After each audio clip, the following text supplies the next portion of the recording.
All right, everybody, welcome back. We are on lesson 5, level 3. This is going to be another easy one. So it says changing variables.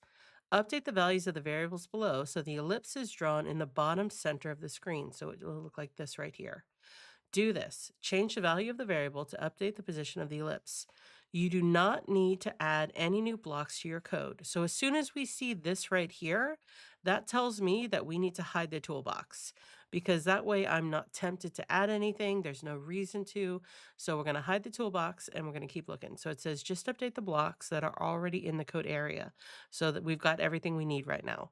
So then it says run your code. The result should match the example image on the right. Okay. So I'm going to show the grid and I'm going to run it. So right now the ellipse is up here in the top right hand corner. That's not where we want it.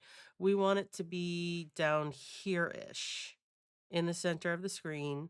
Um, and so I'm going to reset and then I'm going to use my mouse and I'm going to figure out what this is right here.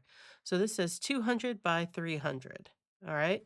So this is going to be my x-axis 200. This is going to be my y-axis 300. So I'm going to change this to 200 and I'm going to change this to 300. And if I did this right, it should land me with a ellipse right there. So let's run it.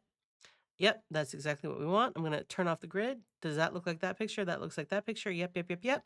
All right, so we're done with this level. We're gonna move on to level 4. Here we go.